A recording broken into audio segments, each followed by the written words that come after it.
이게 어떤 원리에 의해서 그렇게 열수를 빼줘야 하는지를 얘기해 주는 데가 잘 없는 것 같아요.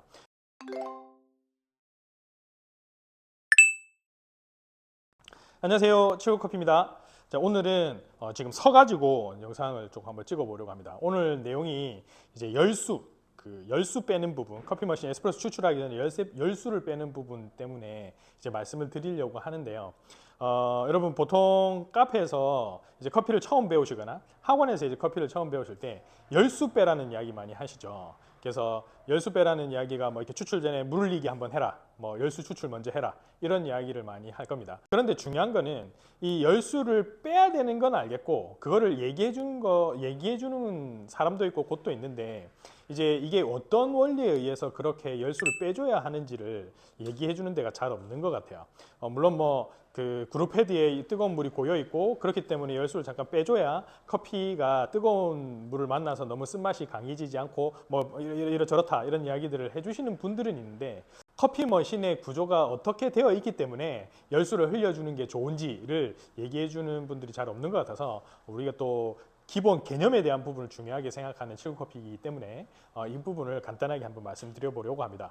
오늘 영상은 열 교환기 방식의 일반적으로 보급형 머신을 사용하시는 분들한테 해당이 될 것 같아요. 이제 독립 보일러 형태로 되어 있거나 듀얼 보일러 형태로 되어 있는 하이엔드 머신에 가까운 커피 머신을 사용하시는 분들에게는 약간 뭐 예외가 되는 이야기일 수 있는데, 그래도 현재 카페 현장에 대부분에 많이 풀려 있는 커피 머신들이 열 교환기 방식의 보급형 머신이기 때문에, 그렇기 때문에 이렇게 말씀을 한번 드려보려고 합니다. 자, 지금부터 한번 알아볼게요. 네, 이 커피 머신은 저희가 지금 오버홀을 진행하고 있는 이 회마 298업이라는 보급형 머신입니다. 뭐 회마 298업은 많이 들어보셨을 거예요. 그래서 지금 시중에 현재 카페 현장에서도 가장 많이 쓰고 있는 머신 중에 하나고, 또 어떻게 보면 역사가 오래됐기 때문에 커피 머신에 조금 기준이 되는 그런 커피 머신인데, 얘가 대표적인 열 교환기 방식의 보급형 머신입니다. 그래서 앞은 이렇게 뜯었을 때 이런 모습인데, 뒤 보일러실을 뜯어놓은 거를 잘 보셨던 분들이 많이 없으실 거예요. 잠깐만 뒤쪽으로 한번 가볼게요. 그 에스프레소 머신 뒤쪽을 이제 옆에 케이스를 뜯으면 이렇게 생겼어요. 오늘 중요한 거는 이게 보일러거든요. 보일러인데 이 보일러의 구조가 어떻게 되냐면 되게 뭔가 많이 복잡해 보이고 그렇지만, 물이 어떻게 흘러가는지를 보면 간단하게 알 수 있어요. 특히 보급형 머신 같은 경우에는 여기에 요 동그랗게 생긴 요 관 같은 거 하나 있죠. 요 동그란 게 요원통형으로 요 큰 보일러에 관이 이렇게 안쪽에 박혀 있습니다. 박혀 있어 가지고 요 동그란 요 관 하나가 그 관통형으로 이 보일러 안에 하나가 들어가 있어요. 그래서 그 여기에서 나오는 뜨거운 물이 이렇게 들어가서, 여기가 지금 그룹 헤드거든요. 이쪽으로 들어가요. 이쪽으로 들어가게 돼 있거든요. 그래서 커피 추출이 이루어지는 겁니다. 그런데 요 뜨거운 물이 차 있는 관통되어 있는 이 통이 사실 그렇게 안 크죠. 옆에서 보면 이렇게 돼 있거든요. 그래서 여기에 통이 하나가 이렇게 박혀 있는데, 이렇게 박혀 있는 게 이쪽으로도 이렇게 여기 관이 하나 있어요. 이렇게 관통돼 있다고 보면 되거든요. 그래서 간접 방식으로 히팅을 하는 거예요. 직접 여기에 뭔가 전기선이 들어가서 히팅하는 방식이 아니라 요 보일러 통을 뜨겁게 만들어 가지고 얘를 간접으로 여기에 박혀 있는 이 통 자체가 뜨겁게 되어지는, 그래서 간접 히팅 방식으로 이루어지는 거거든요. 이렇게 생긴 게 보급형 머신의 열교환기 방식의 커피 머신의 대부분의 구조입니다. 그러면 뜨거운 물이 여기서 이렇게 흘러가죠. 그래서 그룹 헤드에 들어가요. 이렇게. 그런데 요 밑에도 지금 관이 하나 있잖아요. 요 관은 뭐냐면 뜨거운 물만 추출될 때 그룹 헤드로 들어가는 게 아닙니다. 아니고 일반 정수된 물, 그러니까 상온의 물도 같이 여기에 섞여서 맞춰지게 돼 있어요. 온도가. 왜? 지금 보시면 요 큰 통 있죠. 이 통은 보통 우리가 기압으로 그 압력으로 온도를 제어하는데, 요 압력으로 온도를 제어할 때 대부분 다 한 120도 정도로 세팅을 해 놓습니다. 이 안에 있는 물이. 그러면 여기가 120도면 요 안에 있는 동관이 이렇게 요 동그란 게 이렇게 박혀 있는데, 그 박혀 있는 것도 간접 히팅 방식이기 때문에 뜨거워지겠죠. 그러면은 열평형 때문에 결국에는 얘도 온도가 엄청, 이 안에 있는 물도 엄청 뜨거워지게 돼 있어요. 그러면 120도에 가까운 그 뜨거운 물이 추출 버튼을 누르면 이쪽 관을 타고 들어가서 그룹 헤드 쪽으로 들어가고 나중에 추출이 이루어지게 되는데, 너무 뜨겁잖아요. 그러니까 어떻게 하냐면 물리적으로 요 밑에 관에 요 밑에 관에서 정수물 일반 상수가 하나 들어와서 정수 필터를 통과한 물이 하나 들어와 가지고 같이 섞여서 그룹 헤드 쪽으로 추출이 되도록 그렇게 물리적으로 맞춰져 있습니다. 그래서 여기 보면 관의 굵기가 이렇게 생겼죠. 어떤 커피 머신을 보면 얘 밑에 상수 일반 정수물이 들어오는 이 상수가 크기가 더 두꺼운 애가 있어요. 대표적으로 뭐 카사디오 이런 그 메이커 같은 경우에는 이게 더 두꺼워요. 그러면 어떻게 될까요? 이 물과 이 물이 섞이면 사실 이게 더 두껍다 그러면 요 상수물이 더 많이 들어온다는 얘기죠. 그러면 추출수의 온도가 어떻단 말이죠? 온도가 더 낮다는 얘기입니다. 그렇게 세팅이 되어져 있는 물리적으로 이렇게 세팅되어져 있는 커피 머신도 실제로 있습니다. 지금 페마 머신 같은 경우에는 크기가 같긴 한데 그 에스프레소 보급형 머신의 추출의 물의 흐름은 그런 형태로 이루어져 있어요. 요거를 앞에서 잠깐 다시 한번 설명드릴게요. 네, 여기 보시면 여기가 지금 모터예요. 모터 앞에 달려있는 임펠러 펌프에서 물을 밀어주거든요.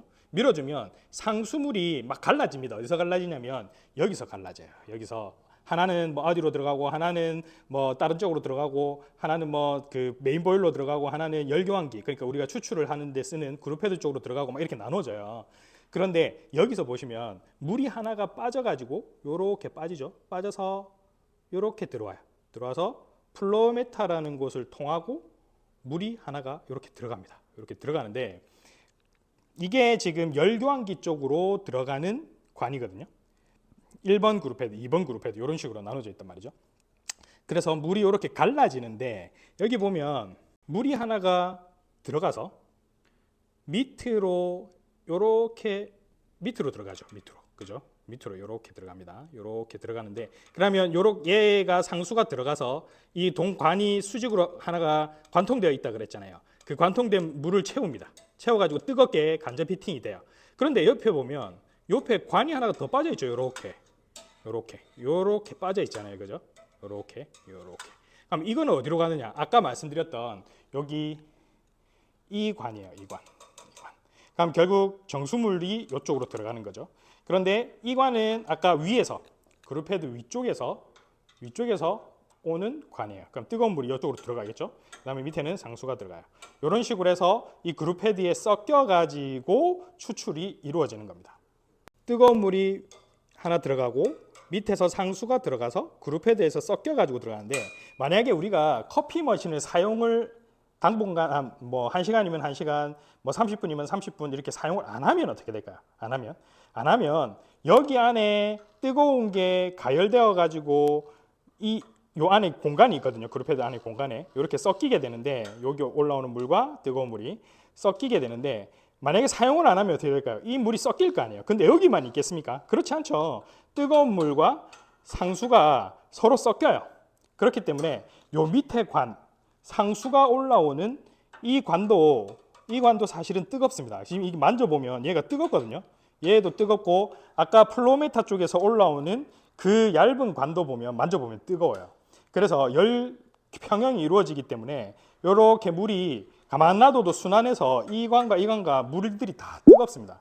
그러면 오랜 시간을 사용을 안 하면 안 할수록 더 뜨겁겠죠. 계속 뜨거워지는 거예요. 그렇기 때문에 만약에 얘가 120도로 메인 보일러가 뜨거운데 이 간접 히팅으로 요 추출에 사용되는 이 관도 되게 뜨겁고 그러면 여기에서 올라오는 물도 뜨겁고 장시간 사용 안 하면 열 평형 때문에 얘도 뜨겁고 그러면 다 뜨거워지는 거예요. 엄청 뜨거우니까 열수를 조금 빼줘야 생각하는 온도로 추출이 되는 겁니다. 우리가 일반적으로 한 93도 이렇게 얘기하는 게 이 관에서 나오는 뜨거운 물과 여기서 올라오는 상수가 섞여가지고 추출될 때 한 93도 정도 되도록 그렇게 세팅이 되어 있거든요. 그런데 얘가 한동안 사용을 안 하면 계속 얘도 뜨겁고 다 뜨거워져 있는 상태이기 때문에 처음 추출을 딱 했을 때 되게 뜨거운 물이 나오게 됩니다.